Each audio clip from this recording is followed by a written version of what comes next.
No, kabayan, nakapasok.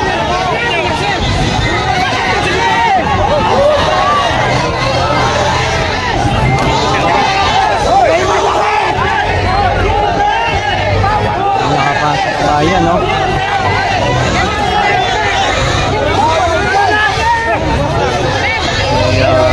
Nakapasok kabayan.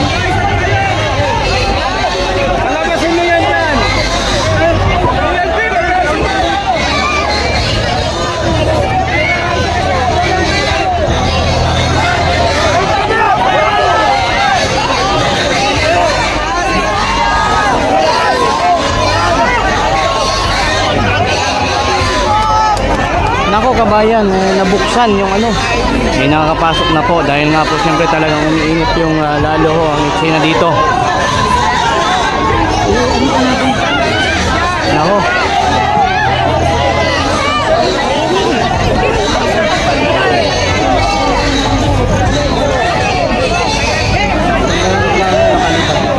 Hindi pa siguro.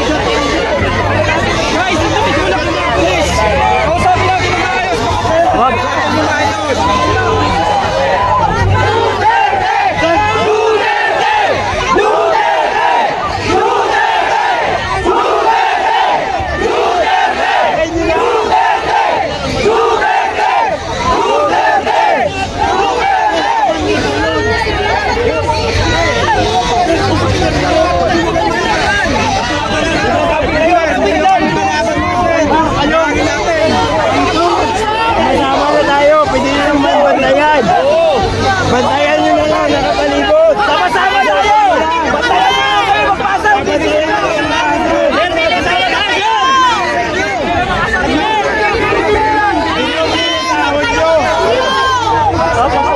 Ang problema ng kapulisan natin, pakita na natin yung suporta! Para hindi kayo gumawa ng mga masama. Hindi naman. Pakita tayo ng lahat ng ano.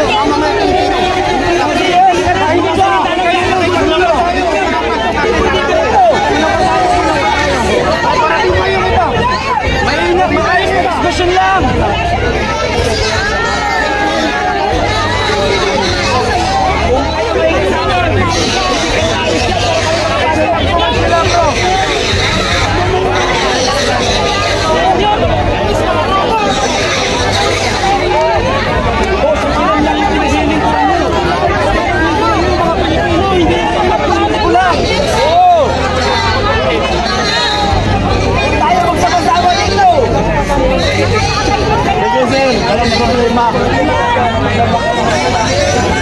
Kayong pag-urong namin at pag-urong ninyo.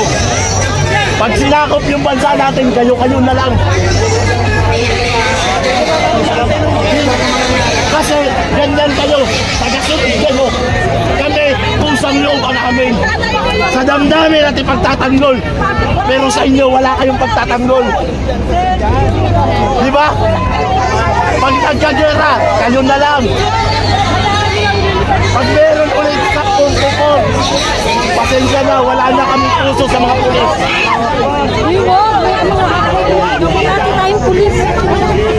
Kung ganyan lang din naman kayo,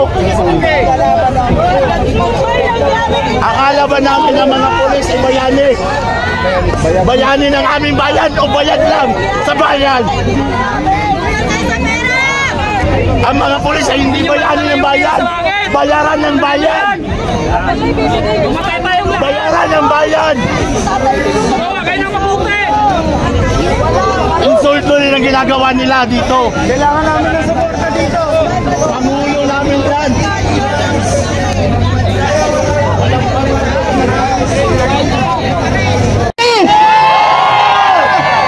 60 billion!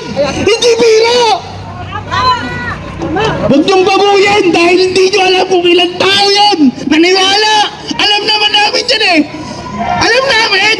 kung anong mga gagawin niya, pero pinili pa rin namin dahil naniniwala kami sa kanya. Ako po si Spider-Man, gusto ko lang lamang maglahalan tayo. Salamat po. Love you, Spider-Man! Duterte! Duterte! Duterte! Duterte! Duterte! Duterte! Duterte! Duterte! Mahal namin ama ng sambahan ng Pilipino. Allahu Akbar sa mga kapatid natin Muslim. Allahu Akbar! Nas! Allahu Akbar! Actually po mga minamahal kong kababayan, mga kapatid kong Muslim or Christian, kayo na po dapat punong-puno natin ng mga kapatiran natin Muslim.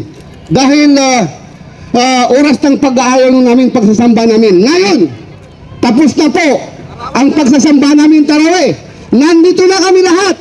Nandyan po ang ating mga kapatid na Muslim sa Quirino, sa Quezon City, lahat-lahat po, kalat sila sa Iligan City, sa Cebu, para sa kapayapaan ng mga kapatid natin, Muslim or Christian, dahil sa ginawa nila sa ating mahal na Tatay Digong. Allahu Akbar! Allahu Akbar! Papayag ba kayo? Papayag ba kayo na masira ang kinabukasan ng ating mga anak, pati ang ating mga apo? Hindi! Nasaan ang due process of the law?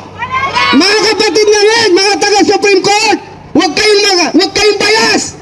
Kaya nandito po kami para tingnan, para ipahayag, sabihin sa lahat ng mamamayang Pilipino, Muslim o Mano-Christian sa buong mundo na hindi po karapat-dapat ang ginawang pag-aaresto sa aming pinakamamahal ng aming Pangulong Tatay Digong Duterte. Allahu Akbar! Allahu Akbar! Mga minamahal kong kapatid, mga Muslim o Christian, yung hindi po nakakakilala sa akin, ako po ay full support na sumuporta sa ating kunwaring unity daw, unity. Piki, nabudol tayo, hindi pala totoo yun. Isa po ako sa gumastos sa oras, pati kunting ano ko ay ginastos ko para sa unity na hindi pala totoo.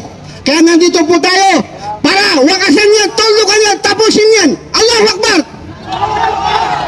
Mga kapatid, ako po si Sultan Omar Sharif Hamdag Pungbaya. I was a former Manila Golden Most Administrator during the time of my Tatay Digong Duterte. Nandiyan po ang aking kuya, yung pumalit sa akin, mga kasama namin, mga taga-Green Hills. Nandiyan po sila, si Kuya Jerry Magarang at ang kanyang mga kasamahan. Marami po kami, nandito na kami para sa kapayapaan, tagumpay ng ating mga kababayan, Muslim o Christian. Allahu Akbar! Allahu Akbar! Assalamualaikum warahmatullahi ta'ala wabarakatuh. Magandang gabi po sa inyo lahat, sa lahat po ng supporters na Duterte.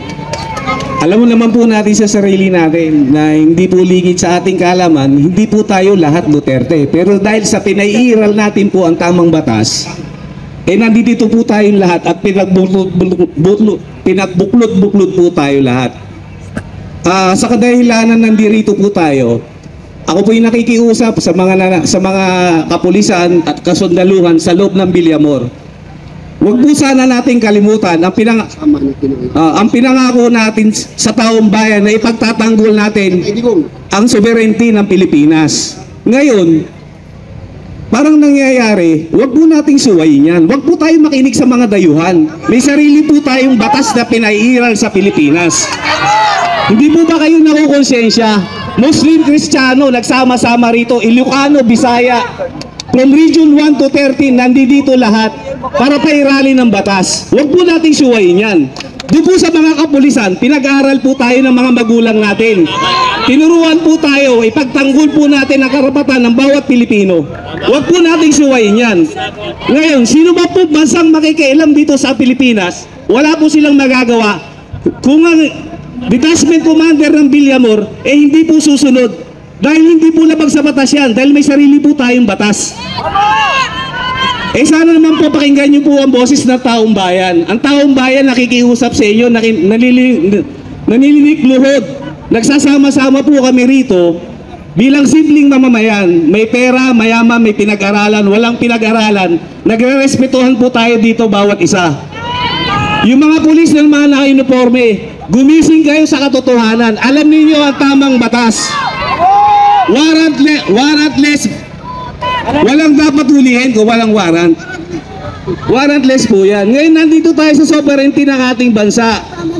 Villamor Air Base, Station Commander, manindigan kayo.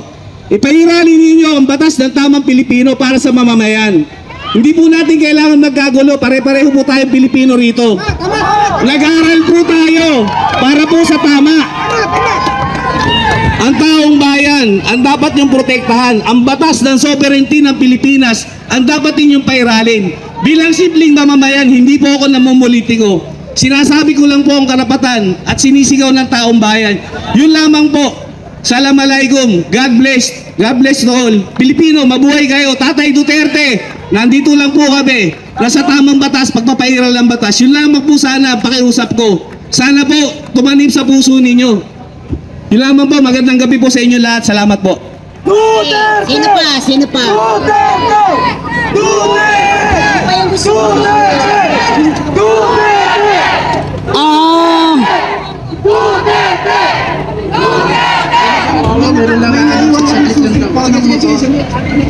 Manawagan lang. Manawagan po sa may-ari ng motor na nakaiwan ng susi po. 177 QBS po. Baka parang Honda Click yun eh. Honda Click. Honda Click 177 QBS po. Naiwan yung susi mo. Baka mawala. Nandun. Naiwan doon. Okay, ang susunod ay si Ma'am Cecil Mayora kung tawagin. Cecil, eto na po siya. Hello! Magandang gabi po sa ating lahat. Sa aking mga kapwa vloggers, maraming salamat dahil nilalabas nyo ang mga katotohanan, binabalita nyo kung saan man mga kaganapan natin dito sa mga pangyayari sa bayan natin. At ngayon po talaga po it's a sad day. Nakakalungkot po itong araw na to para sa ating lahat. Mula po kaninang umaga talaga pong nakakaiyak ang mga pangyayari at napakasakit po na makita na ang ating pinakamamahal na Presidente Duterte ay basta na lamang nilang aarestuhin, wala namang warrant of arrest. At ganun na nagsilbi sa ating bayan, 6 na taon, nagpakita ng pagmamahal sa atin, nagbigay ng pag-asa sa maraming Pilipino. Dumarami na mga kababayan, no? Matuwasay ang ating buhay, tahimik. Maraming mga adik na nagbagong buhay. Mga kababayan natin na bigyan ng mga pagpapahalaga. Pinalipad na? Pinalipad na? Ito. Ngayon po na nakita natin ang nakakaawang kalagayan, nakakalungkot na kalagayan ng ating mahal na Presidente Duterte. Kaya sana po tayo ay patuloy na magkaisa tayong mga Duterte supporters. Pakita natin ang ating puwersa ng sambayan ng Pilipino.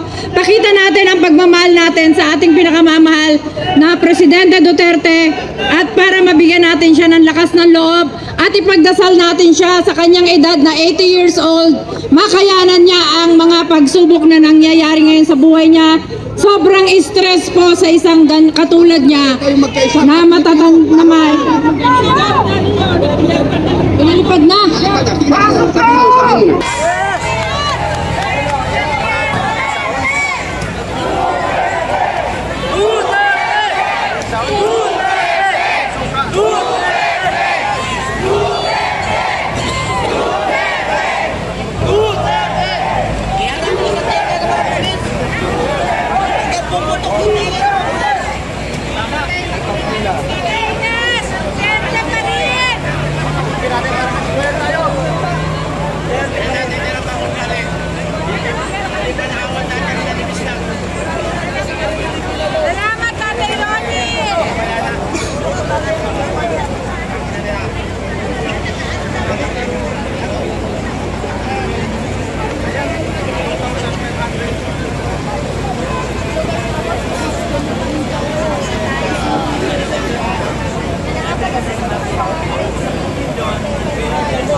Ito na po, ito na.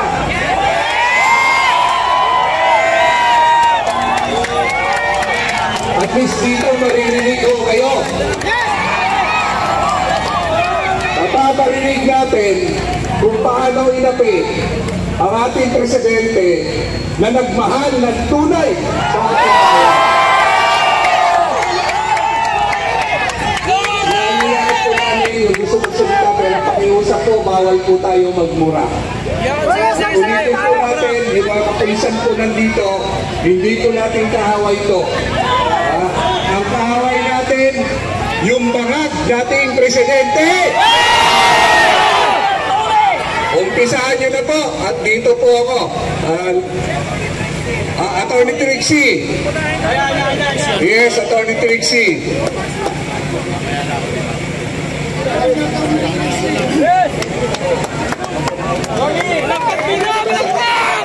Magandang gabi! Pero hindi siya ganun kaganda. Okay? Sa lahat po na nandito ngayon, ang una nating hikayat ay sa Panginoong Diyos. Tandaan po natin yung pag-asa natin sa Diyos. Huwag po natin kakalimutan, ipagdarasal natin ang proteksyon at mabigyan tayo ng lakas na sagutin at manap ng lunas dito sa hinaharap natin ngayon. Nakikita natin madilim ang parating na panahon. Kaya nilang isuko ang isang citizen, isang mamamayan ng isang bansang may soberanya. Isinuko natin ang soberanya natin ngayong araw na ito.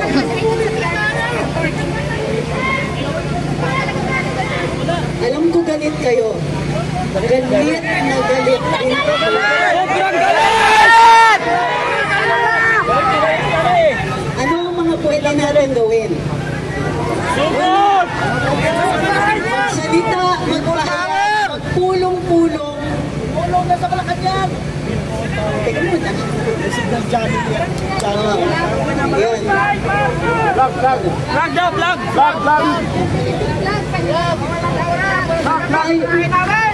Pakilapit yung bandila. Yung bandila. Yun.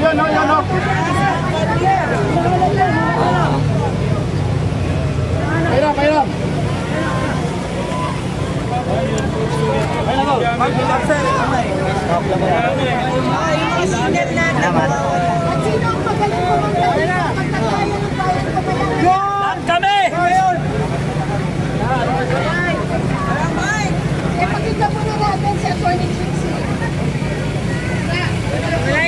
Nasa runway pa yung aeroplano.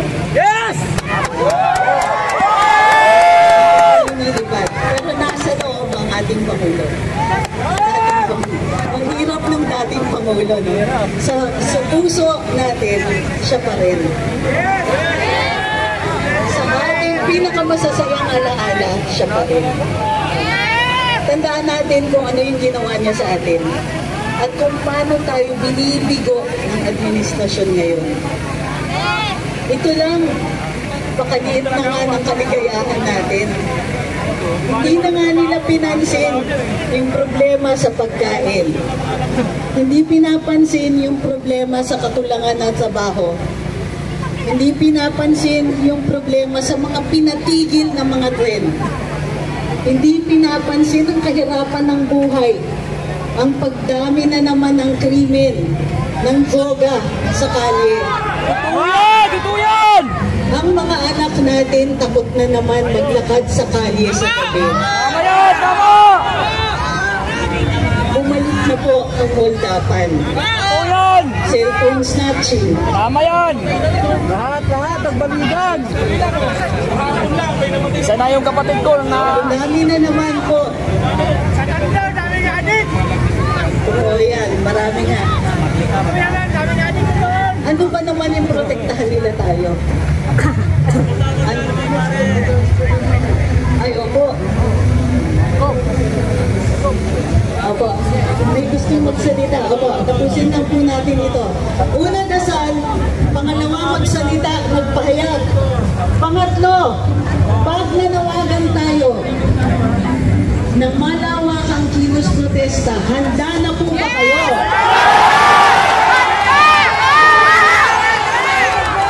At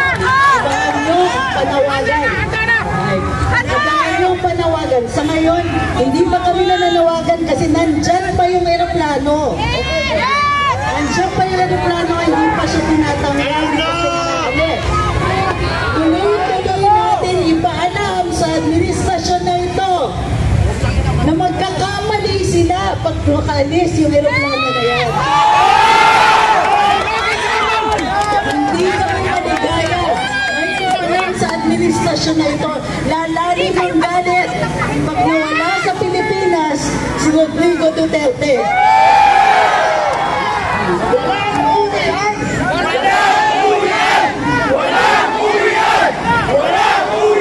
Pakinggan po natin, kapatid natin Muslim. May hinanain din po sila. Allahu Akbar! Allahu Akbar! Allahu Akbar! Kami po ay nakikiusap sa gobernong Bangag na dapat sana ilabas ninyo na si Duterte. Palayain ninyo na. Kami walang kasalanan niyan si Duterte. Nakikiusap po kami ng mga muro na nagrally sa bawat sulok sa Pilipinas para lang ipalabas ninyo si Duterte kasi walang kasalanan. Kami po ay isang galing sa Mindanao. Nandito po lahat kami nasa likod namin ng mga muro. Kung maaari po na palayasin ninyo, pauwiin ninyo sa Davao ang aming presidente, si Duterte. Allahu Akbar! Kasi kung hindi niyo pauwiin sa Davao, may mangyari. Mahal namin si Duterte, siya po ay may dugong muro. Alam ninyo na kami po ay nasasaktan. Bakit ninyo ginagawa? Palagi ninyong inuuskahan si President Duterte. Marami po siyang nagawa dito sa Luzon, Visayas sa Mindanao. Inuna po niya ang Luzon. Hanggang ngayon, nakatiwangwang ang mga project namin doon sa Mindanao. Tingnan po ninyo. Inuna po kayo dito sa Luzon. Kayo po, ngayon,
din pong galit na galit.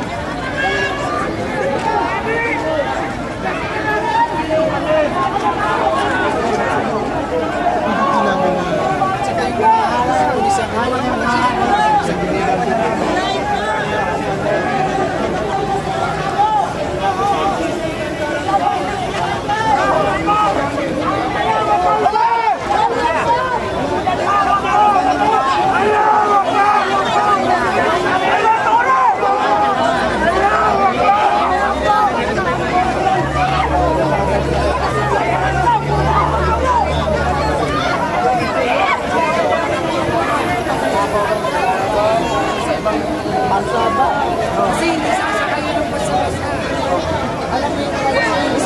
Napipilitan mo lang yan eh.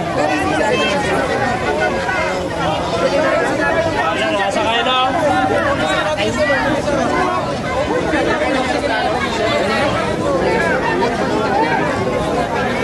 Ukayin si Marcos! Ayun na oh. Ukayin na lang tatay nito! Oo! Ako si Tapon dyan sa labas! Marcos si tatay! Malulong ko!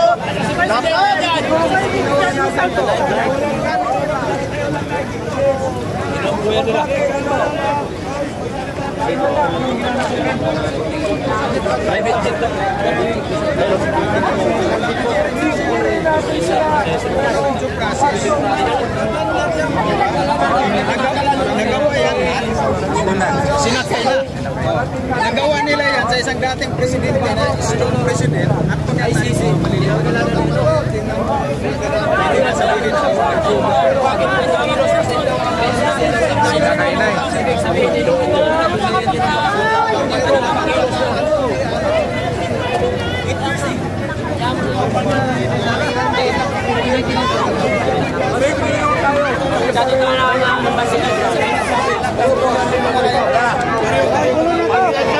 Pag nagkagera at lungkot na mga maalala mo.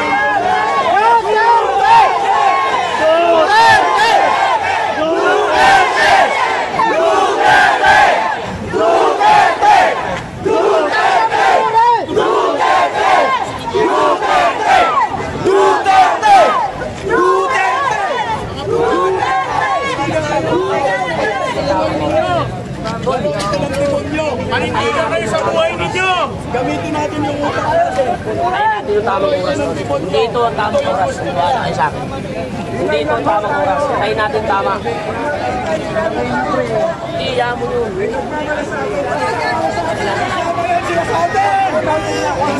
Kailangan, hintayin natin ang tamang oras. Dumating na yun. Hindi nakakaintindi ng mga magsusunod natin.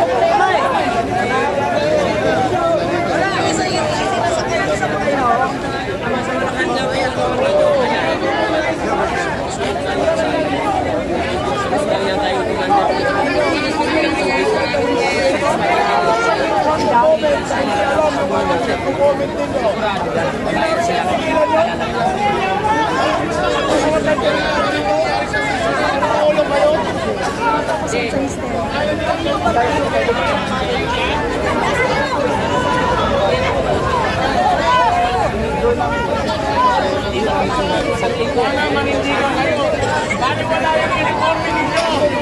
Hindi nyo kung nagagdan yung kapwa Pilipino ninyo.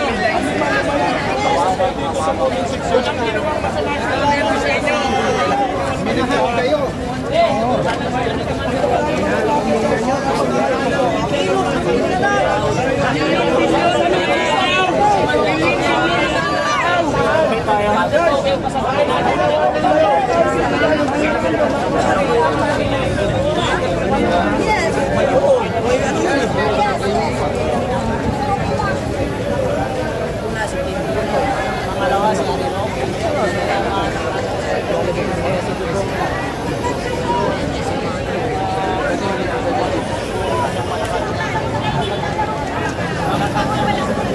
Sinakay na eh. Sinakay na. Yan naman ang gusto nyo, di ba? Yan naman yung gusto nyo. Di ba nyo sa talang kayo ng ano? Hindi na maabuti sa eleksyon! Wala lang eleksyon! Wala lang eleksyon! Hindi naman ako kasali sa May eleksyon natin. kahit saan ka. Gagawin nila, iyakap nila ang magpupunta ka, nakaboto ka natin. Well, zero mangyayari dyan. Nagdadalaan baka. Dahil nagpaupo si Bangag ng 2 pang komisyonad ng COMELEC. Tama. Merong option agad. Tapos, ang ibinanit sila sa Smart Budget ay tangkot sa maraming pandaraya sa mga bansang pinuntahan nila. Pero, sa pandaraya ginawa niya. Inamotore! I-o-on niya sila. I-o-on niya sila para malakin. Kaya ngayon, pinitispan nila si Atty. Respisyo na taga Isabela. Kasi nagsalita. Ito lang yung kasi ng gobyerno na magsasalita tayo at alam kayo at lisensya ng abogado, makukulong ka. Walang martial law, pero ramdam mo, martial law na tayo. Sobra pa! Freedom of speech.